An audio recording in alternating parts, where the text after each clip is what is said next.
cadre de la mise en œuvre du schéma départemental de coopération intercommunale, le préfet, alors il y a deux choses, le préfet a tranché, vous savez que donc, il s'agit de la commune de Wittelsheim. La commune de Wittelsheim était une commune isolée, donc la loi l'obligeait à intégrer une intercommunalité. Wittelsheim souhaitait rejoindre la Comcom de Cernay qui fusionne avec celle de Thann.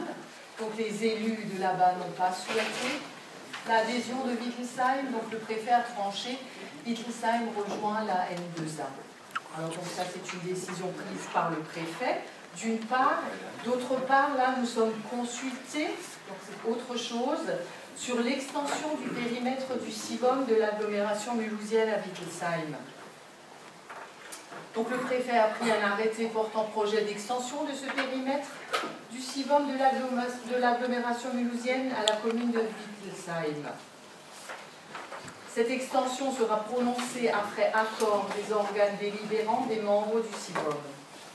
Cet accord doit être exprimé par la moitié au moins des organes délibérants des membres du CIVOM, représentant au moins la moitié de la population totale de ceux-ci, y compris donc le conseil municipal de la commune dont la population est la plus nombreuse si cette dernière représente au moins le tiers de la population totale.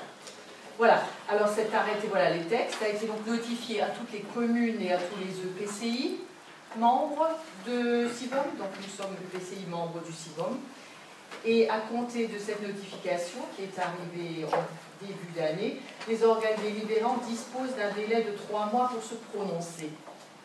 À défaut de délibération, donc si nous ne prenons pas de délibération, la décision est réputée favorable, comme c'est toujours le cas. Alors on en avait discuté au niveau du bureau. Faut-il ou non délibérer?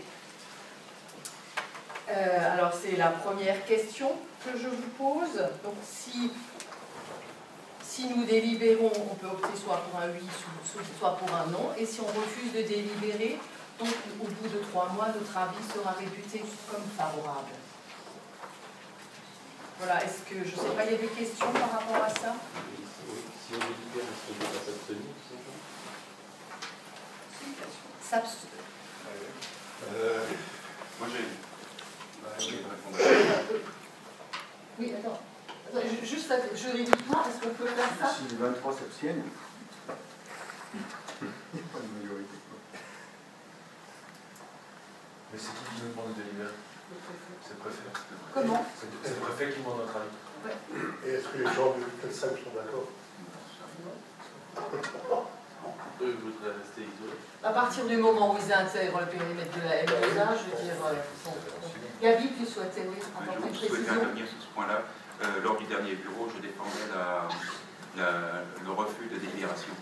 Je trouve que c'est dommage, j'y ai réfléchi, et ma position, quoi que vous fassiez d'ailleurs, si nous délibérons, moi je propose que nous délibérions, et moi je m'abstiendrai.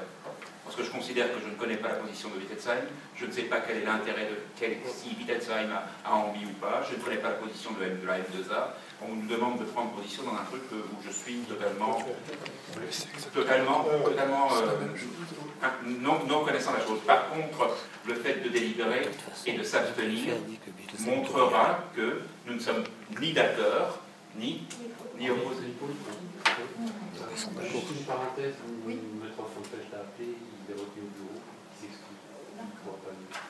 Merci, François. Moi, je voudrais juste dire que la N2A a pris la décision de ne pas mettre le point d'ordre.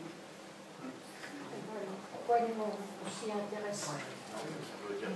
Mais ça veut dire qu'il faut... Ça veut dire qu'au bout de 3 mois, leur avis est réputé favorable. Donc c'est favorable. Oui, mais pourquoi nous on irait se mêler des choses de... Voilà, c'est ça. C'est bien ça. Moi, je vous proposerais aussi de ne pas délibérer, tout simplement. Moi, j'ai délibéré. Qu'on délibère. Bon, alors qui est-ce qui souhaite qu'on délibère? Si on s'abstient, Si on s'abstient, 9, si on s'abstient, 12, 13, 14. 14 souhaitent s'abstenir. Il y a deux procurations chez nous. Plus 2 votes, donc ça nous fait 16. Et qui est-ce qui souhaite ne pas délibérer?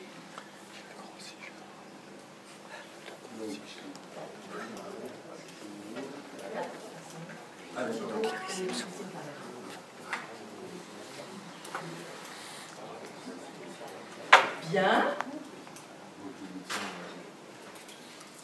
Donc la majorité souhaite en délibérer. Qui est-ce qui est favorable à ce que Mulhouse, à ce que Wittelsheim rejoigne donc le CIVOM de l'agglomération mulhousienne? Personne. Qui est-ce qui s'abstient? 14. Ah non,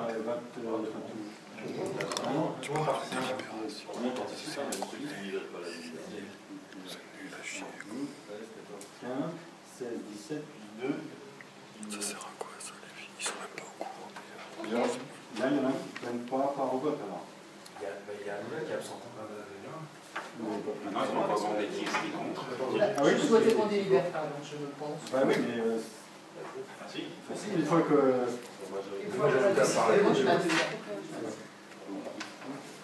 Donc on est combien? Qui ne s'abstient pas? C'est le plus simple, excusez-moi. Voilà. Donc tout le monde a l'unanimité, s'abstient. Voilà. Donc on a notre total. Hein. Est-ce qu'il y a encore une observation par rapport à ce point? C'est pas par défaut. C'est pas par défaut. C'est bon? Donc je vous propose de passer au point suivant. Programme pluriannuel sur l'accès à l'emploi titulaire des agents contractuels.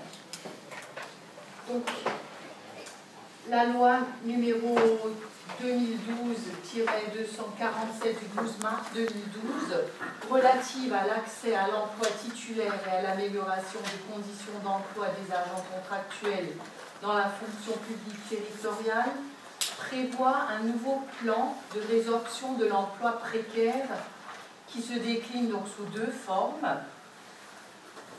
Premièrement, la transformation de plein droit du contrat en cours en contrat à durée indéterminée pour les agents non titulaires qui remplissent certaines conditions.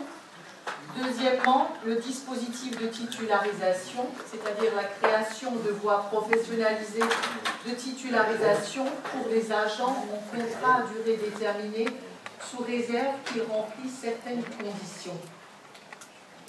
Donc, l'article 17 de la loi prévoit que dans un délai de 3 mois suivant la publication des décrets d'application, l'autorité territoriale présente au comité technique compétent un rapport sur la situation des agents remplissant les conditions ainsi qu'un programme pluriannuel d'accès à l'emploi titulaire.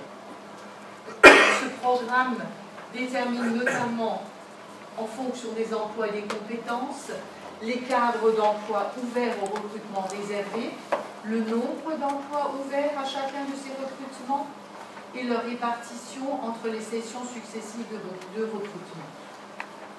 Le programme pluriannuel est soumis à l'approbation de l'organe délibérant de la collectivité, puis mis en œuvre. Alors, concernant notre communauté de communes, il s'agit de... Donc, 2 agents contractuels sont concernés par ce dispositif qui permet donc un accès à l'emploi titulaire. Donc, 2 agents sont concernés. Il s'agit de 2 maîtres nageurs sauveteurs qui ont été recrutés, l'un en septembre 2007, l'autre en janvier 2008, sur une période d'1 an, puis qui ont été reconduits d'année en année dans leur poste. Alors, ces 2 agents remplissent aujourd'hui les conditions énumérées par la loi. Aussi, il vous est proposé de prévoir en 2013 l'ouverture de 2 postes d'éducateurs territoriaux des activités physiques et sportives ouverts à ces recrutements professionnalisés. Donc, on en avait discuté au bureau. et le bureau avait émis un avis favorable. Est-ce que vous